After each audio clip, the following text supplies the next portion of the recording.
22 апреля 1924 года исполняется 154 года со дня рождения Владимира Ильича Ленина, одного из выдающихся личностей XX века. Я посвятил изучению исследования теории наследия Владимира Ильича Ленина более 30 лет и начну свой рассказ с марксистского учения. Карл Маркс и Фридрих Энгельс, разрабатывая свое величественное учение, считали, что рабочий класс каждой страны их учение будет перерабатывать в условиях и особенностях своей страны. А реальная жизнь так и получился. В России Владимир Ленин разработал руссифицированный марксизм в условиях России, Китая Мао Цзэдун, Вьетнама Хо Чи Мин, Северной Корее Ким Ир Сен и Кубе Фидель Кастро Рус. В 1900 году молодой Владимир Ульянов поставил перед собой, казалось, утопическую задачу. Опираясь на марксистское учение, в России осуществить пролетарскую революцию. Для достижения своей цели он начал просвещать ядро рабочего класса марксистскому учению, рабочих заводов и фабрик. Потом он и его соратники поняли, что через некоторое время от кружков надо перейти к широкой агитации марксистское учение среди широкого круга пролетариев.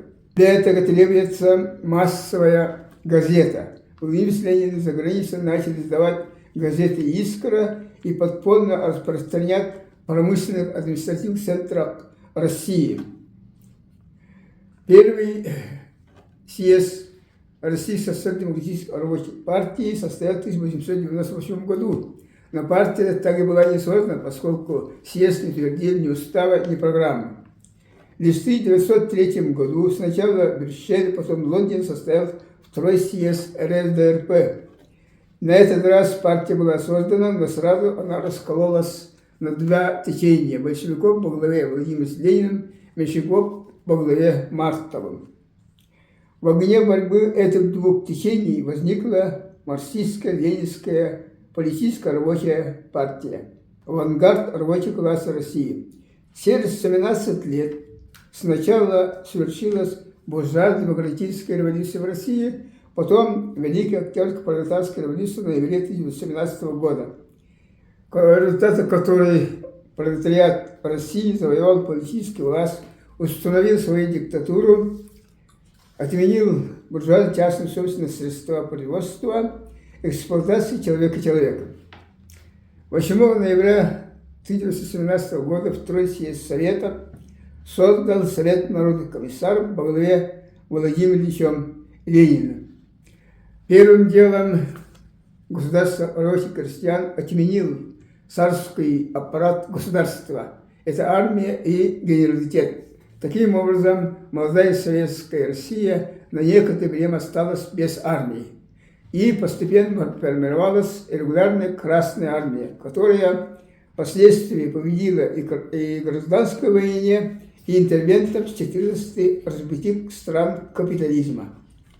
Владимир Ленин начал разработку элементов для составления научного плана строительства перехода периода от капитализма к коммунизму России, но сам план Владимир Ленин не успел разработать. При исследовании теории наследия Владимира Ильича Ленина я заметил, в работе «Государственная революция» была разработан первый критерий первой модели коммунизма. Он так и назывался: учет и контроль за производством распределением для правильного функционирования первой фазы коммунизма. В 1920 году в работе «Великий почин» после первых коммунистических субботников Владимир Ленин разработал в этой работе два критерия. Первый критерий назывался «Производительность труда самое главное для победы нового общества». Второй критерий назывался «Забота рядовых рабочих об охране каждого пуда хлеба, угля и железа, достающихся всему обществу». Мне казалось, что если есть критерии первой фазы коммунизма, то и должна быть сама концепция. При детальном исследовании теоретического наследия Владимира Ильича Ленина обнаружилось, что в работе «Государственная революция» была разработана два этапа. Первая фаза коммунизма. Это зрелое коммунистическое общество и полное коммунистическое общество. Владимир Ильич Ленин, как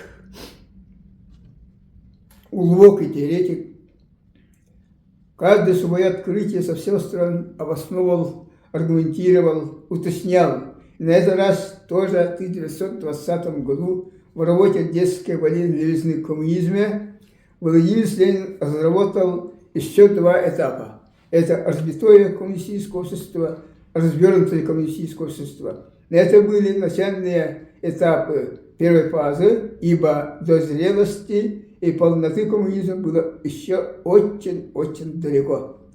Таким образом, ленинская концепция теоретической модели первой фазы коммунизма состояла из 4 этапов. Разбитое коммунистическое общество, развернутое коммунистическое общество, зрелое коммунистическое общество и полное коммунистическое общество.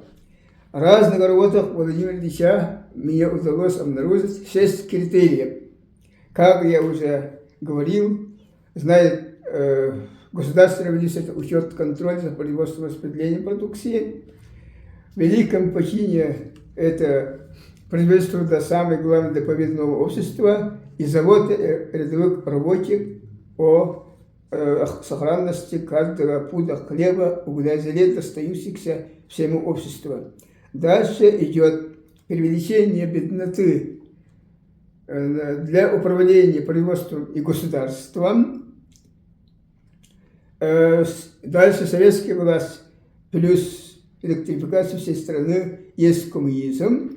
И шестое, если коммунистические страны допускают такие вещи, как водку, прочий дурман, мы его не допустим, поскольку они нас поведут назад к капитализму. Таким образом, ленинская концепция о теоретической модели фазы коммунизма состоит из 4 этапов с 6 критериями и представляет ценное теоретическое учение Владимира Ильича Ленина, который потребует, чтобы рабочий класс разрабатывал научный план строительства каждого этапа по отдельности, исходя из конкретных исторических условий развития своей страны. Поэтому выдающаяся заслуга Владимира Ильича Ленина прогнозирование строительства коммунизма в России в полной мере оценят, я думаю, грядущее поколение ученых россиян, а за ними и, вероятно, и ученые всего мира. Возникает закономерный вопрос: были ли у Владимира Ильича Ленина теоретические ошибки? Эти ошибки были, и надо сказать, что сам Владимир Ленин принципиально боролся с ними.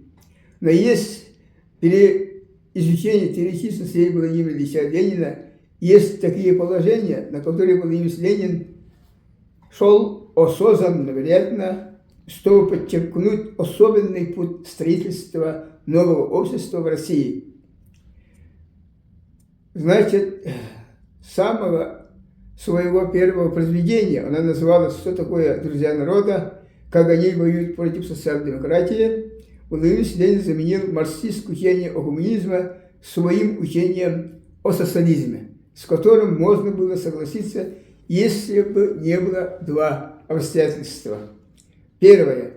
В 1847 году Фридрих Энгельс разъяснял: социализм – это буржуазное движение, коммунизм – это рабочее движение. Притом он это свое разъяснение повторил еще в 1888 году, то есть через 41 год, и через еще 2 года, в 1890 году. И второе. В 1848 году Карл Маркс и Фридрих Энгельс в работе «Манифест коммунистической партии» размежевались в категории «социализм». Разъяснив, социализм бывает эрекционный, буржуазный, утопический, критический. И, однако, закономерность теоретического мировоззрения мы можем убедиться в работе «Государственная революция» Владимира Ильича Ленина, в котором Владимир Ленин, разбирая марксистской теории научного коммунизма говорил: руководитель общегерманского рабочего союза Лассаль первую фазу коммунизма называет социализмом. И такой отход от марксизма Лассаля Владимир Васильевич никак не отреагировал, а наоборот молча согласился. И эту мысль можно подтвердить через 1,5 страницы.